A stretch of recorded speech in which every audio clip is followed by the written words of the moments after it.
So for those of you who have been able to see, who've joined us today, what we're going to talk about, as I said just before, is really nothing less than our vision of the future of whiskey. And that's a pretty dramatic statement.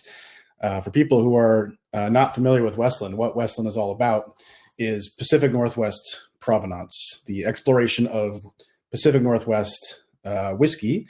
If you're not familiar with what the Pacific Northwest is, it's a region of North America, including the US and Canada, that is in fact one of the best barley growing climates in the world.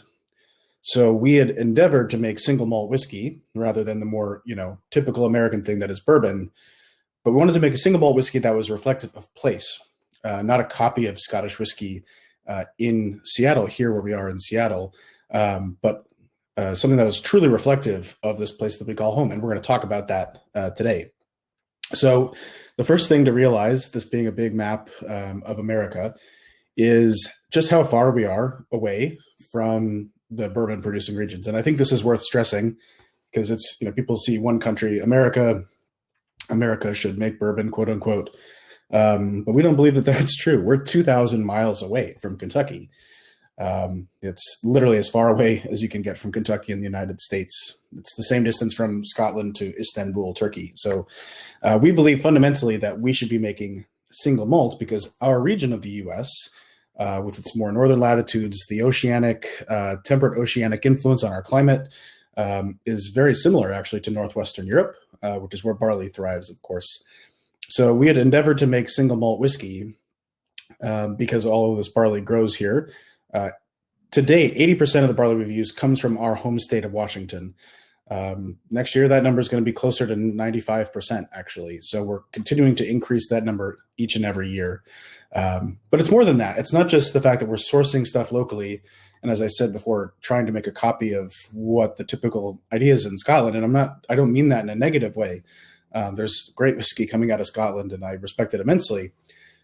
But why buy a copy if you could just buy the original? If you want Scottish whiskey, go buy Scottish whiskey. We're trying to create something fundamentally new here, to create a expression of single malt that is unlike anything else in the world. And all we have to do is just look inwards and look towards our sense of place.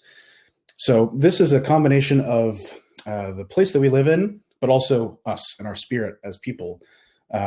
This part of the world, the West Coast of the US in particular, is a very innovative entrepreneurial place. People came out West to find new things, new ideas, and get away, from not just Europe, people who emigrated from Europe to the US, but to get away even from the rest of the US. And this spirit, this ethos of kind of trying to create something where something has never been created before, that drives the West Coast and a lot of our culture here. So we take this combination of these two things, of this the agriculture, the things that grow here, but also us and our spirit. We combine those two things together, and that really is what Westland is all about.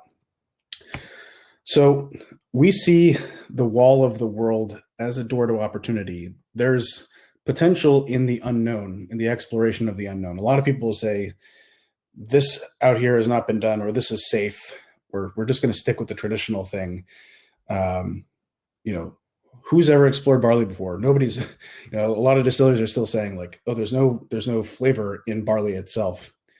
And trying to experiment with that would be costly and time intensive. And yeah, it is costly and time intensive, but it's also immensely exciting. That's the opportunity there. It's the same thing with a local oak, which I'm going to talk about next.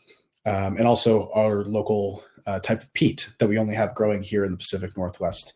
So we see these things as an opportunity to explore rather than just being something that's, well, this is how it's always been done. So this is what it means to live here in the Pacific Northwest, is the challenge, seeing the challenge of creating something new that is fundamentally appealing to us. That's the opportunity. So we have something called the Outpost range. This is a newly announced range of whiskeys, 3 whiskeys that explore Pacific Northwest provenance, really kind of on the cutting edge of what whiskey is, on the edge of what is known territory, truly what is known territory in whiskey. So I'm going to start with talking about Garyana, the first of the 3 whiskeys in the Outpost range. Garyana, some people who are watching are maybe familiar. because Garyana Edition 4 is still available in the UK, I believe. Garyana is a fundamentally just amazing whiskey made out of our local species of oak. And this is it. You can see this picture here. This is an oak savanna here in the Pacific Northwest. Now, you might say, okay, there's lots of oak. Everybody uses oak in the whiskey industry. True, fine. But American oak, the Quercus alba species, that grows on the other side of the country. That grows in Kentucky and Missouri and those places. And it grows really well. I mean, Quercus alba, the American white oak, is ubiquitous in the whiskey industry, but it doesn't grow here. But we do have our own species of white oak, and that's really, really, really exciting. So in the whiskey industry, you've got Quercus alba, the American white oak. You've got Quercus robur and Petraea. These are the two European oaks. You've got Mizunara oak in Japan. And then we've got this one. This is kind of oak species number 5. It has never been used before in whiskey. And this species of oak is really rare. It only grows in this narrow strip of land that's like 50 miles wide. If you're not familiar with the Pacific Northwest, this is a very mountainous region. So we've got mountains on the coast, mountains kind of a little bit inland, and this only grows in between those two mountain ranges. It grows from southern British Columbia and Canada down through where we are here in Seattle, down into Portland, Oregon, and just a little bit into Northern California. So a really narrow strip of land. And this is the only place that this tree species, Quercus garyana, grows. So it's an exceptionally rare species. When it grows like this in these savannas, this is the natural habitat, in fact. It's not a forest. This is the way that these trees grow, is they have this amazing amount of space. And that's really beautiful. I mean, you can see this. This is just an amazingly beautiful tree, especially in the winter. But it also makes it very challenging for us to source this oak. For one thing, it is illegal to cut these trees down in most parts of the US and Canada. In Victoria, BC, the capital of British Columbia, it's a $10,000 fine if you cut one of these trees down. So we can only get these trees when they come down naturally, and that's great. We're fully supportive.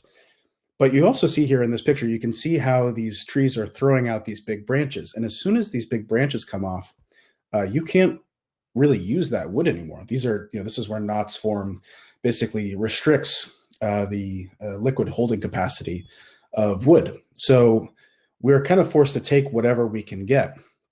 But even more than that, we're out there trying to source this oak. And this is not, for people who are in this business, in the whiskey business, you can just call up, you really can call up your local cooperage and you can order casks and they come right to you and no problem.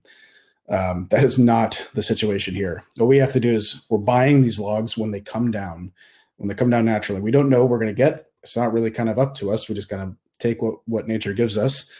And then we have to have them cut here. This might be cut at larger lumber mills, or this, you see this picture, this was a small family mill. This is a family that basically kind of cuts lumber on the side. And that's it. You source from wherever you can get it, getting the wood sawn properly. So we're able to source from a variety of different places, put that together, and air drying it for 3 years. Because the thing is, Quercus garyana has this amazing flavor profile. It's truly distinct from Quercus alba, really distinct from Quercus alba. People who are watching might be familiar with the late Dr. Jim Swan, who passed away a few years ago. He actually wrote the first white paper on Quercus garyana. And the big thing that came out of that was its phenolic nature. Quercus garyana is phenolic. Like when you think of phenolic, you think peat, right? And it's very similar. So Quercus garyana has this spicy, smoky, kind of savory flavor note that comes with its species. That's its kind of varietal flavor, if you'd like. So along with that, when you get phenolics, where that's coming from is tannins in the wood that are broken down. So this tree species has a lot of tannins. In order to break down those tannins in the wood, soften it, not just to unlock those phenolic flavor notes, but also to soften, to make sure you don't get any bitterness on the palate, we have to air dry that wood for 3 years before it can even be used as staves. So when people think, oh, when you get into the whiskey business, you're making whiskey and you have to sit on it for years. Well, imagine doing that, but then having to go even farther back in time, getting this wood, cutting it, planing it, drying it to break down these tannins, 3-year air drying minimum before you can even build the cask. And that's what we're doing today. But that's also allowed us to do this where really nobody has done it before, and explore this species of oak. So this is something that's really exciting for us. You can see this species, it grows in these habitats here. This picture is from just about a 30-minute drive south of the distillery. So we're in Seattle. If you're not familiar with Westland, we're in the city of Seattle proper, in Washington State. And this picture was taken on something called the Shebig Lakeview Preserve. So the Shebig Preserve is a habitat restoration project. We have partnered with a local company called Forterra, a local conservation agency, I should say, called Forterra, to work on replanting this Gary oak. One of the things to understand about the Pacific Northwest is that we believe we live in a really fundamentally beautiful place. And there is a lot of respect for the environment that we live in. A lot of the sustainability efforts in the US are driven by West Coast thinking. So we are replanting Gary oaks. We've replanted 750 Gary oaks. Now, we've never cut one of these trees down, but we're also trying to replant these trees because it's actually only growing at 5% of its former habitat in the United States. So we're replanting that with the help of this conservation agency. This is not our land.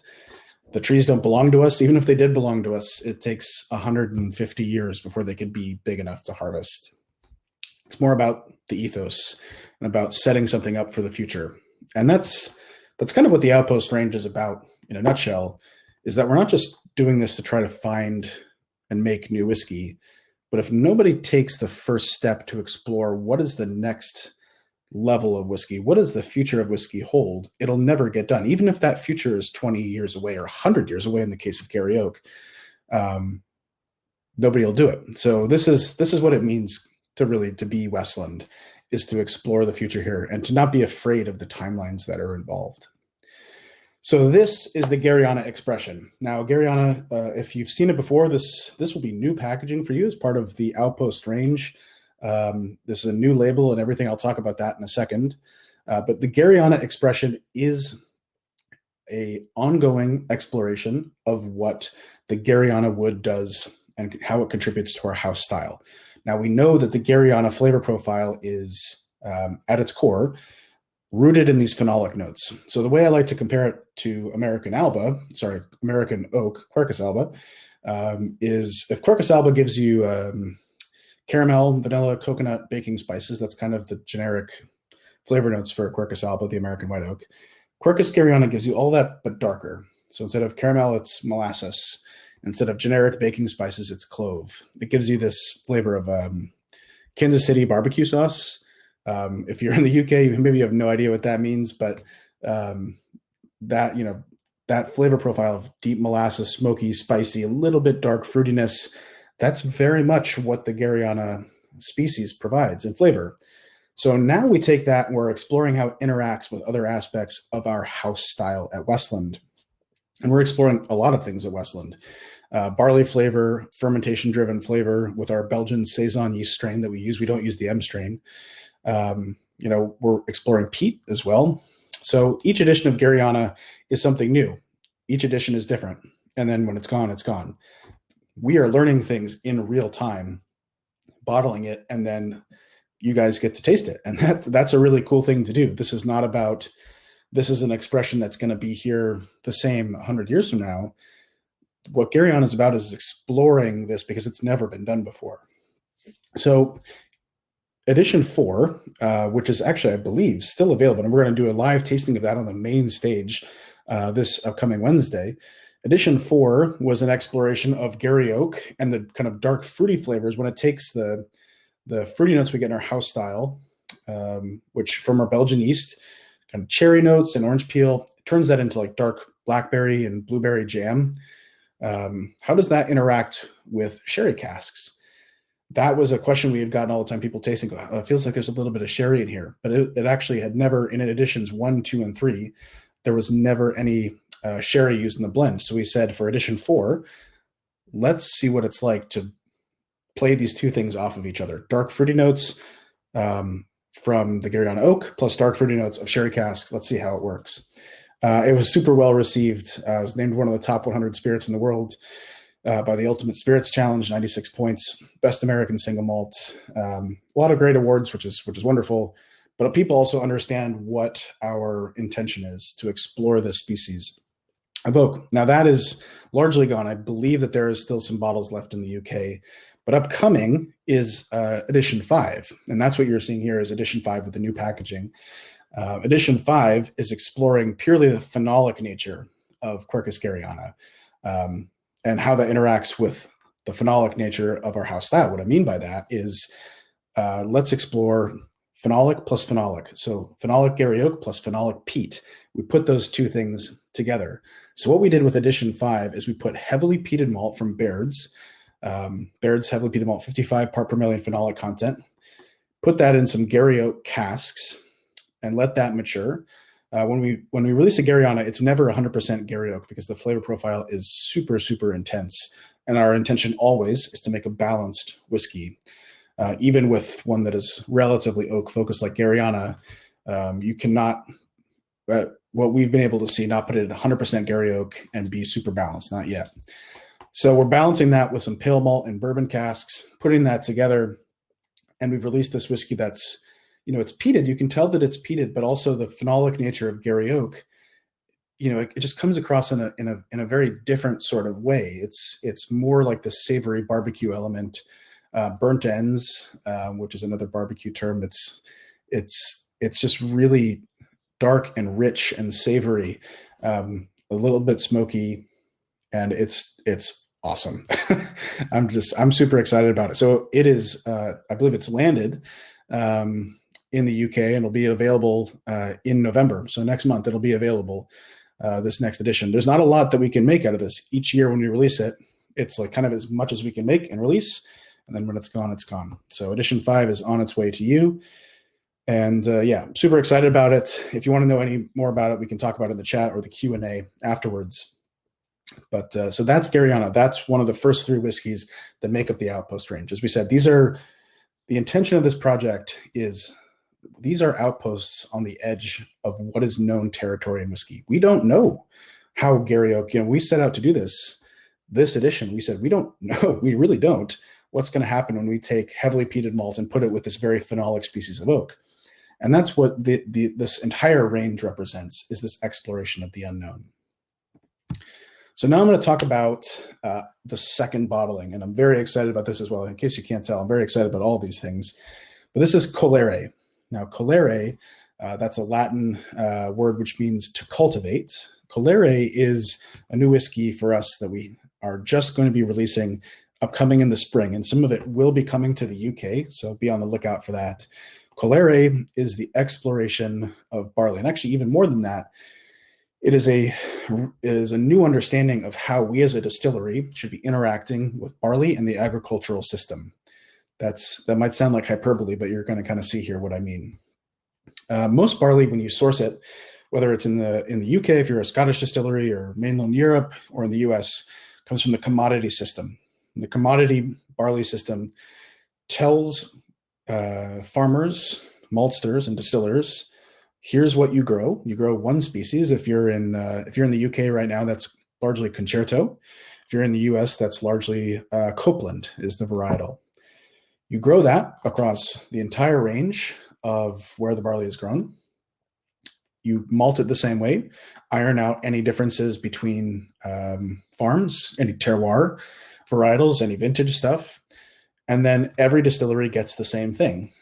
But what if we reimagined this and we said, let's seek out new varieties, not old varieties, and this is really important, not just old varieties and heritage varieties, but actually create new varieties that are expressive of flavor and are not trying to be the same thing as what we've had in the past, but in fact, creating a variety that has really exciting flavor and color, and you're going to see this here in a second.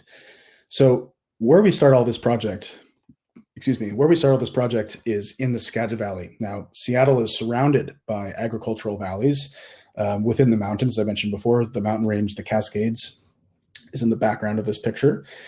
The Skagit Valley, an hour's drive north of the distillery, up there, they grow 80 different crops of commercial significance. Now, a lot of agriculture in the Western world has kind of gone down to monocrop or bicrop, especially in the US. You'll see a lot of corn and soybeans, maybe those two crops, and a lot of additional inputs in fertilizers, pesticides, all the rest. The Skagit Valley has decided to reject that system. They're growing high value crops in traditional crop rotations, basically the way the agriculture used to be before World War II. So they've managed to stick it out there, but barley is, of the 80 crops that are grown in the Skagit Valley, barley is literally the 80th most valuable. It is the least valuable crop that they grow up there. So why would they grow it? Well, it turns out that barley is actually really good for the soil and for agriculture generally. Barley puts a lot of organic matter back into the ground. For every acre that you farm, you might get 3 tons. A good yield would be 3 tons per acre of barley that would come off. Barley will put 8 tons of organic matter, carbon, straw, roots back into the ground. So these farmers might make a lot of money growing tulips, as big as tulip growing region outside of Holland, potatoes, things like that. But they need barley to put carbon back into the ground. So they need to grow barley in order to earn a living. Now, the problem is that these, being the 80th most valuable crop, there's not any money in it. And there's no subsidies for barley in the US the way there are subsidies for corn. So the farmers have been working locally with a research station to try to find varieties that can be a value add, that can go above and beyond the commodity system. And we've begun to participate in that as well. This gentleman here, this is Dr. Steve Jones. Dr. Steve Jones runs the Washington State University Bread Lab. It is really a grain lab because it goes way beyond bread at this stage. Dr. Steve Jones left the commodity system. He was a grain breeder for Washington State University, and long story short, he said, I'm going to get away from this system that produces varieties that all taste the same. In fact, designed to not taste like anything. They're designed to have white flour, pure white flour.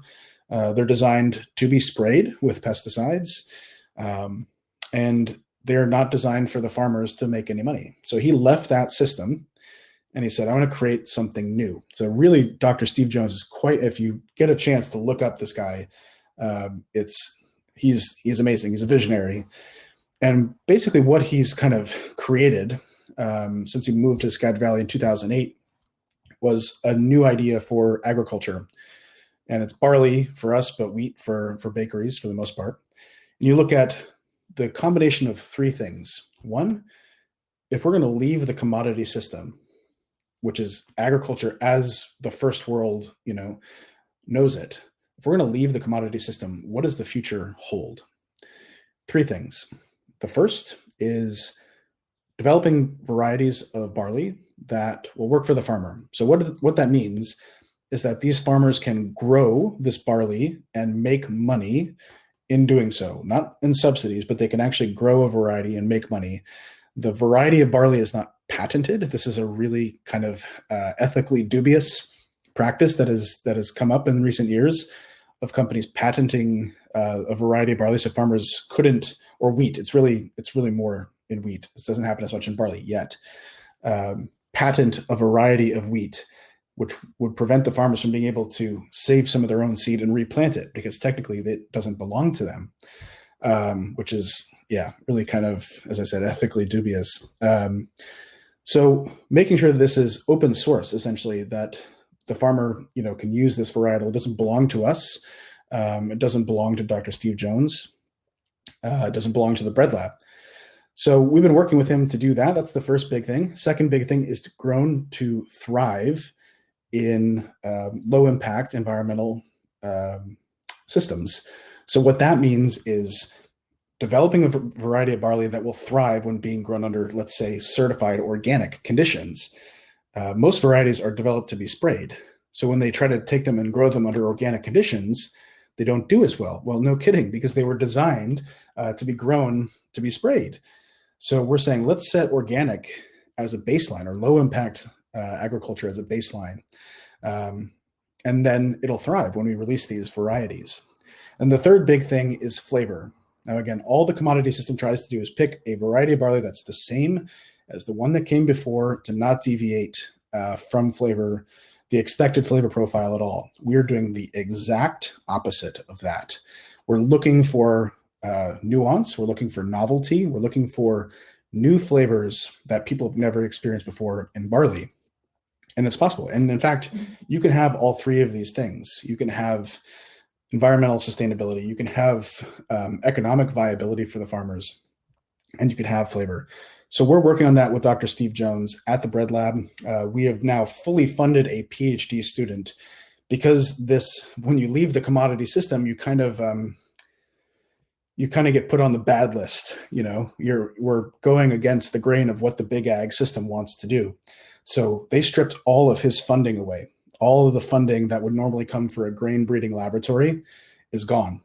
So it's only up to companies like us who can pitch in and help make that work. So we've fully funded 4 years of a PhD student. He's in his first year right now to make this work with Dr. Steve Jones to create new varietals that'll make this happen. This has never, as far as I know, this has never happened before, ever, globally, to seek out these three things in a variety of barley.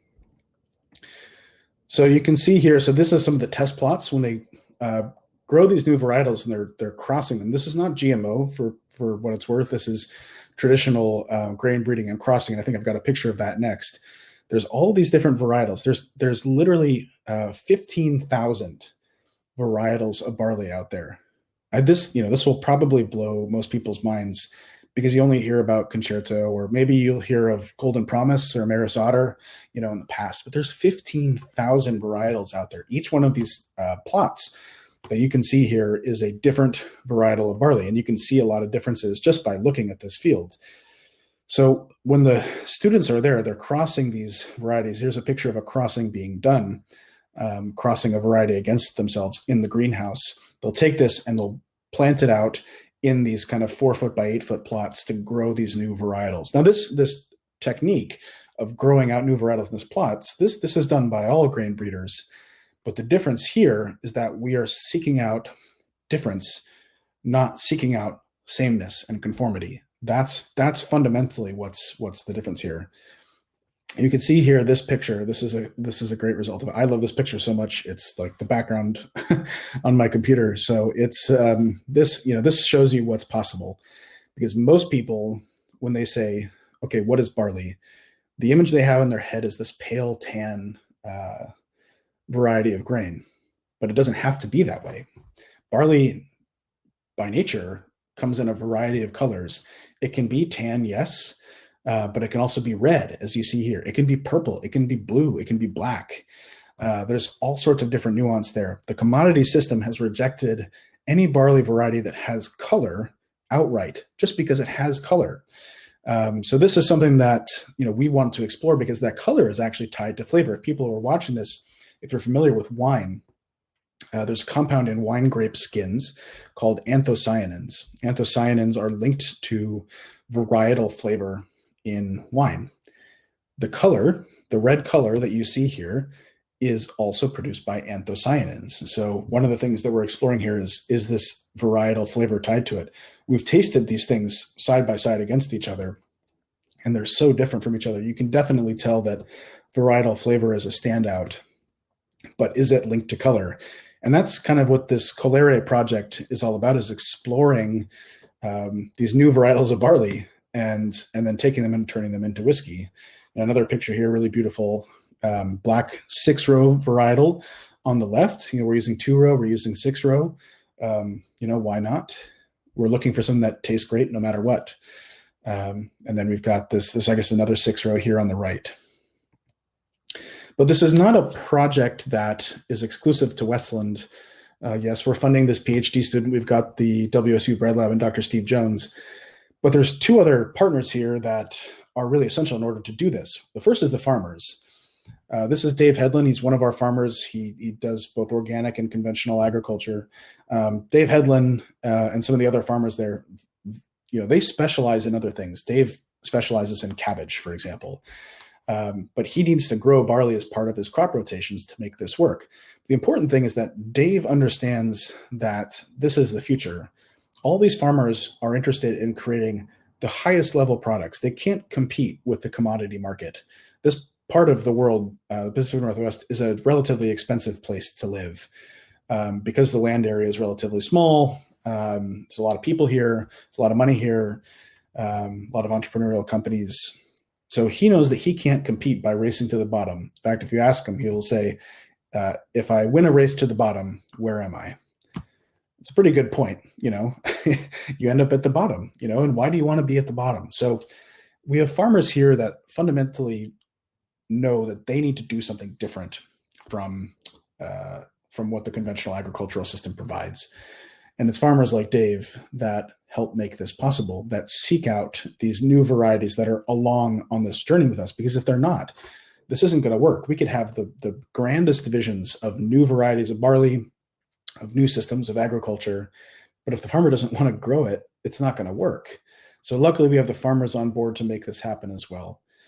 The last big piece of the puzzle is the maltsters. Now, this might look like a giant drying dryer like you would have at home, but this is the most cutting edge malting facility in the world, as far as I know. And this is Skagit Valley Malting.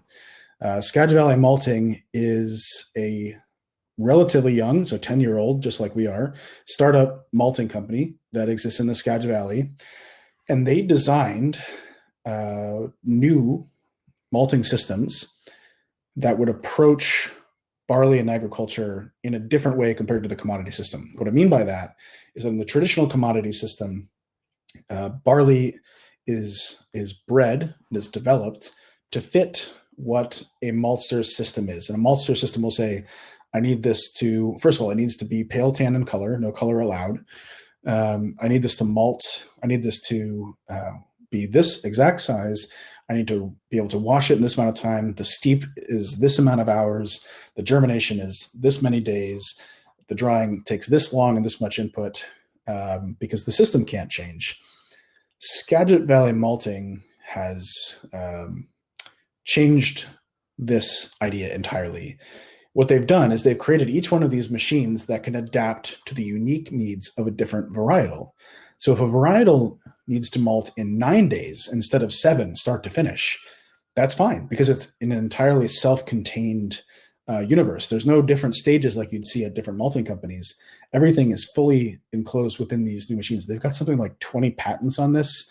This was designed, all the equipment was designed by a bunch of ex-engineers from Microsoft, from Apple, engineers from large industrial like bottled water plants, things like that. These guys are quite serious when they're building these things, and they build them themselves, designed the IP, built them themselves.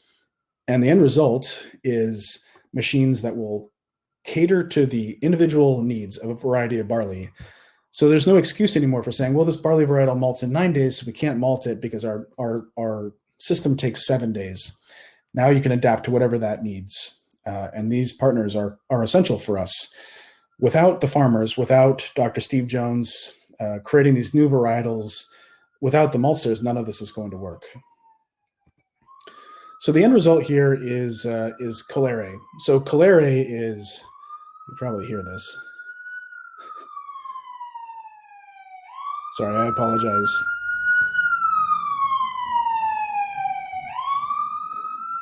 Okay, so there we go. So we've got Colere is the release series that captures all of this stuff. The Colere bottling, which is new, this will be the first edition for us at Westland, is how we take all of the work that we've done in this exploration and give it a platform to show off what the results are, frankly. So like Gariana was a new variety, using the species of oak and exploring how the species of oak works in different ways. Colere is the same thing, but for these new varietals of barley. So the first edition of Colere, which again is going to be in the UK, it's going to be released next spring. Look out for an exact release date. Is with a new variety of barley. It's a 6-row varietal called Alba. It is something that was rejected by the commodity system. Surprise, surprise. but it's got a really, really beautiful flavor, and it thrives in the Skagit Valley. In particular, one of the things that it works really well on is rotations. And this is important because it's not just about the new varietal and the flavor that comes with it, but also where barley fits into a sustainable agricultural system. Barley has a really important role to play, and that is to put carbon back into the ground to help break disease cycles for other things.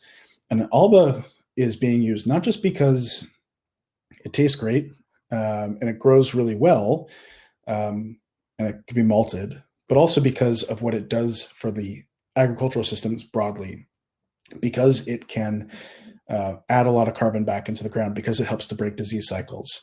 It helps the farmers earn a living fundamentally, and that's really, really important. So be watching out for that. Calera Edition 1 coming out. We're super excited about it. God, we've been doing this for years, making this whiskey and talking about the Skagit Valley.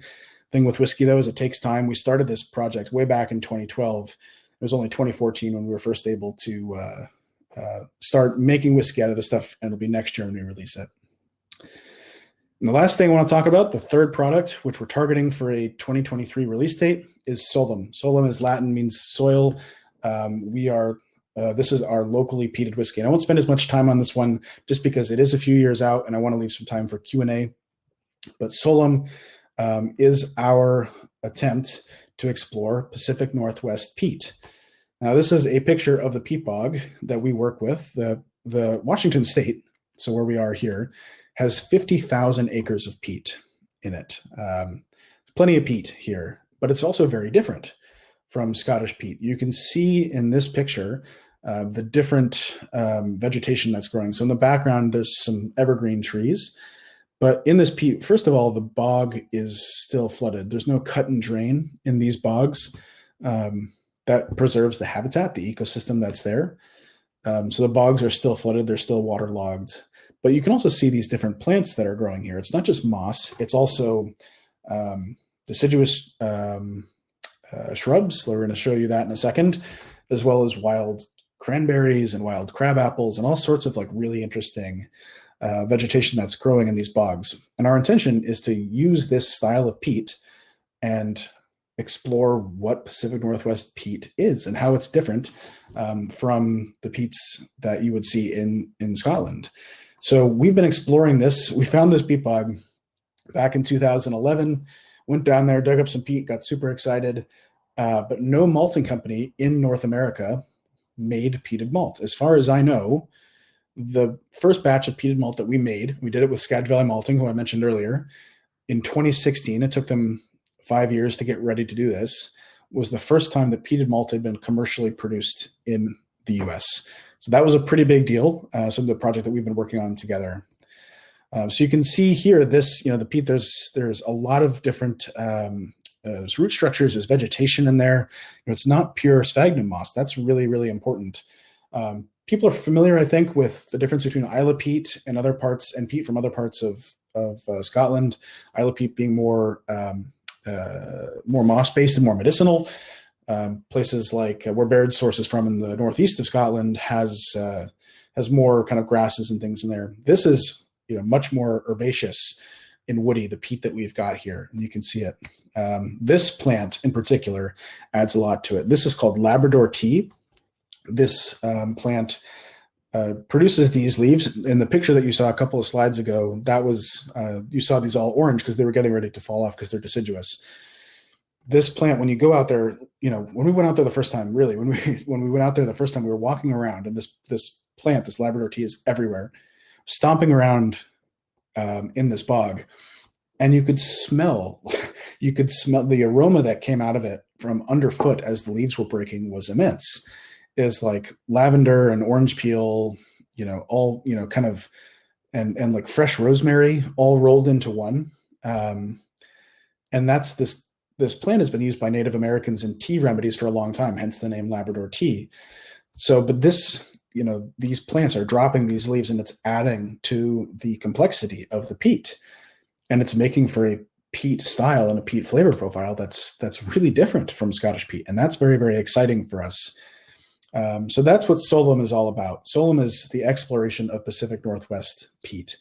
We're targeting 2023 release date. As we said, we started producing this it was January of 2016. So we're coming up on 5 years worth of making the whiskey, but we want to make sure we give it its time properly. And we want to explore exactly not just what the first edition of SOLUM will be, but the subsequent editions. So hopefully targeting winter of 2023 for that release date.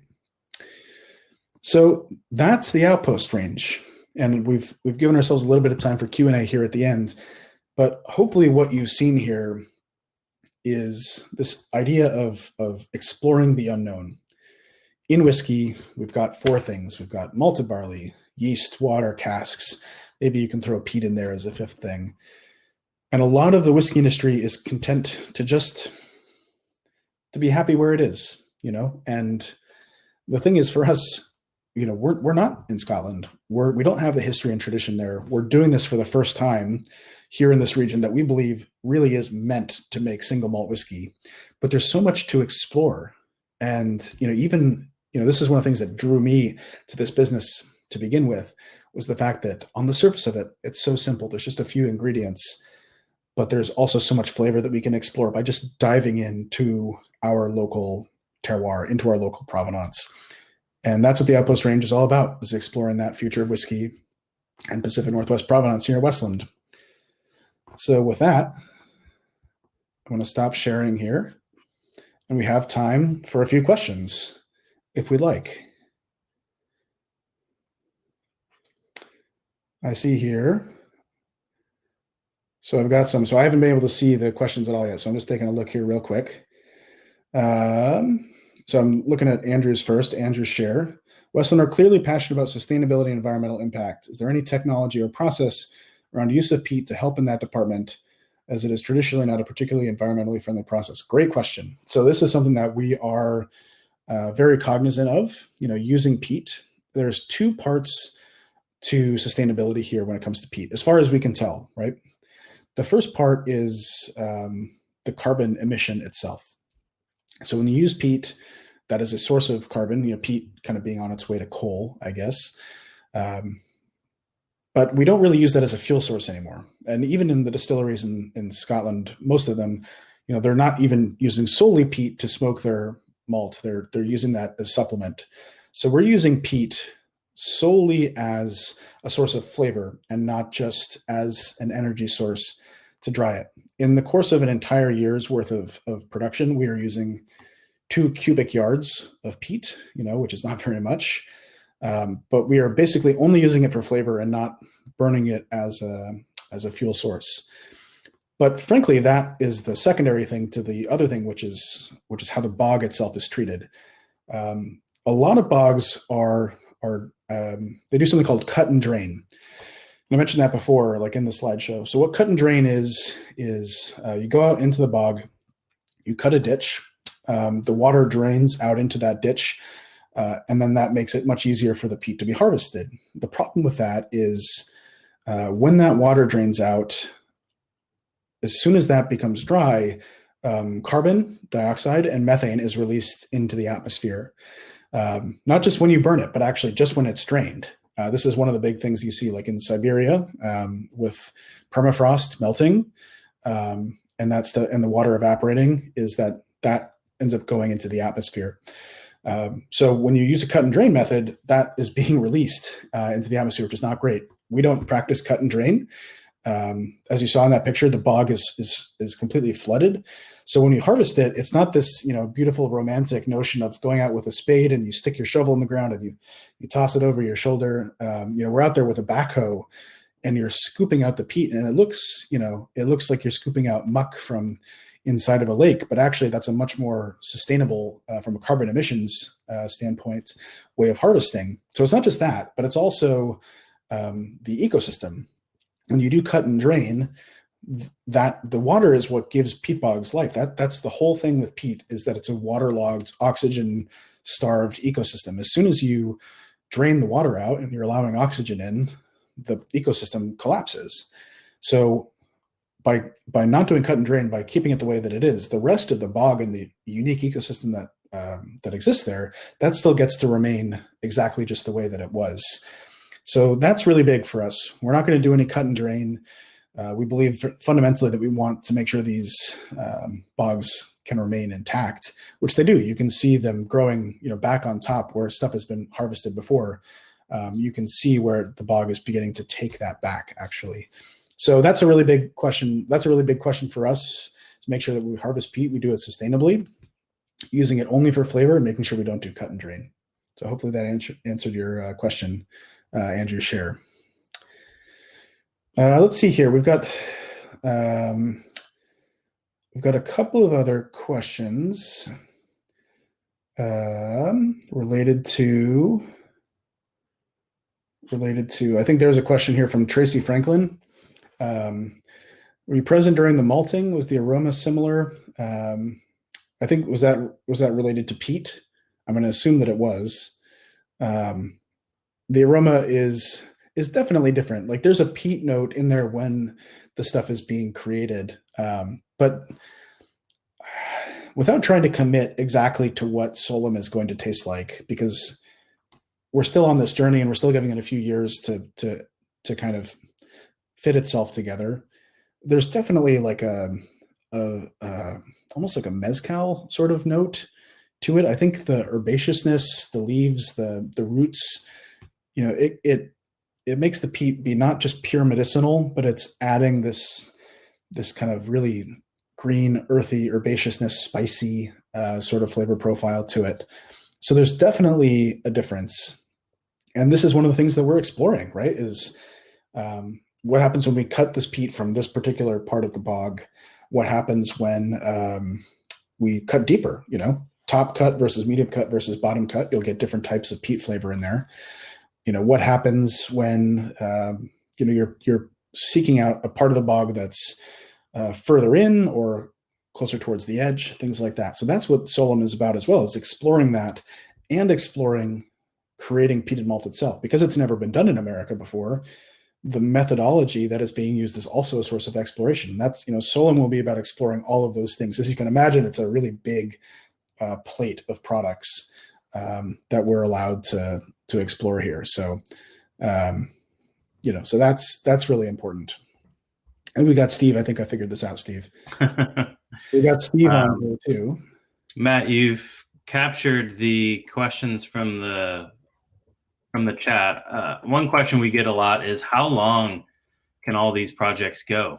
Will eventually Gariana, Calere, and SOLUM be consistent year to year, or will it always be an exploration?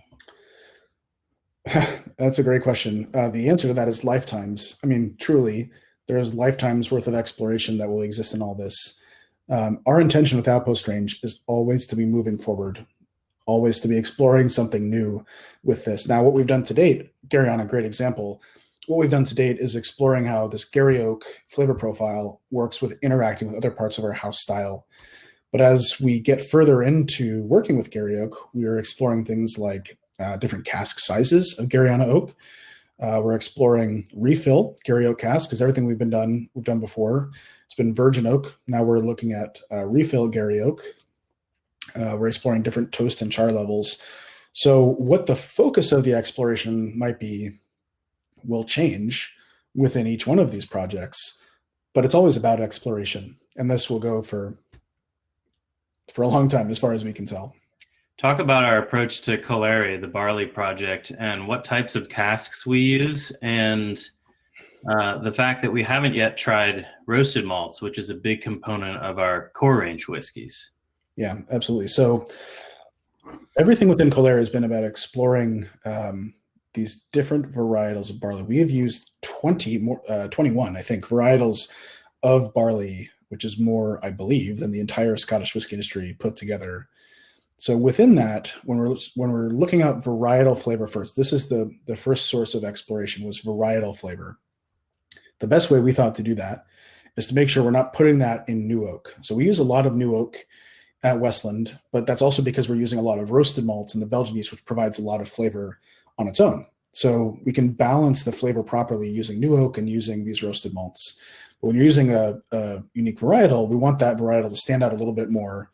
And so we're using exclusively previously used casks, refill bourbon casks, and refill Westland casks that we have used once before, and we're refilling those again.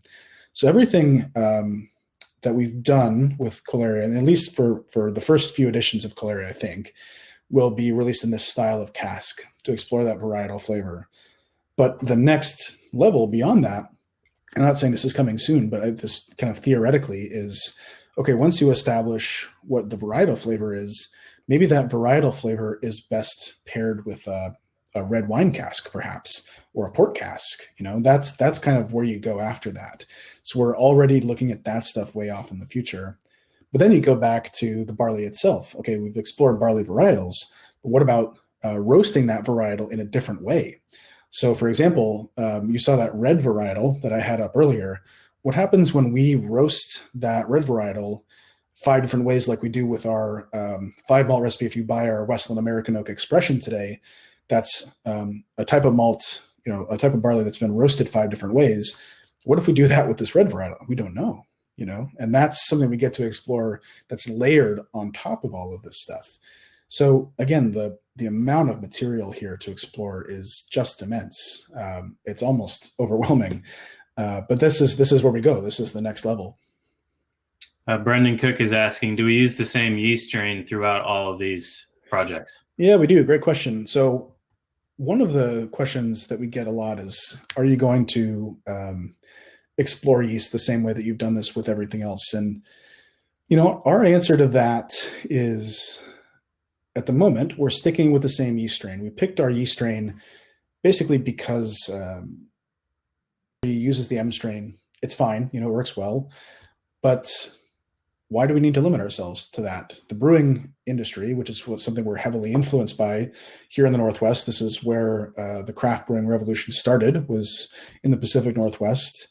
They've been using different yeast strains, since they got started. And the brewing industry looks at yeast very differently. So we wanted to think the way that a brewer thinks about yeast and the way that it contributes to flavor. And we chose the Belgian Saison yeast because of how it, not just because of the principle that it is pretty much very close to a wild yeast strain, but also because it balances the flavor that we get from exploring New American Oak or Quercus Gariana, or also these different roasted malts, or even these different varietals that have more flavor. It provides some nice balance. But when you go beyond that, you think, if you're going to explore something new, the purpose of it should be to exhibit Pacific Northwest provenance. We keep a pretty laser tight focus on what we explore at Westland. There's a lot of really interesting things that I think would be amazing to explore. Different strains of yeast would be really interesting to explore. And I know other distilleries are doing that. But whenever we try something new, it must answer one fundamental question. Does this advance the idea of a Pacific Northwest single malt whiskey, yes or no? And if the answer is no, then we typically don't do it. So with the yeast strain, at the moment, there's not really a strain out there that we can say this captures the essence. This is a yeast strain of the Pacific Northwest. So we haven't done that yet. But also there's plenty of exploration, as you can see now. There's plenty of exploration within Gariana Oak, within these new barley varietals and peat that will last us a long time.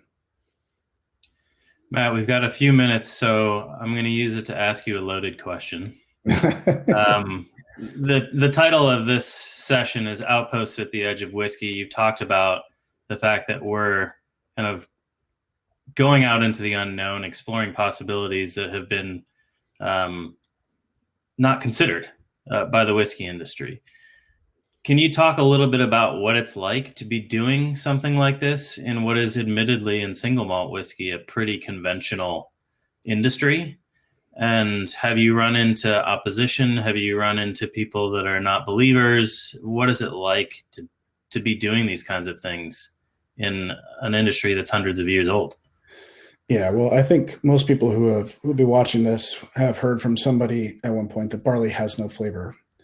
And that's just preposterous. That's one of the things that even when we started this business 10 years ago, I thought was ridiculous.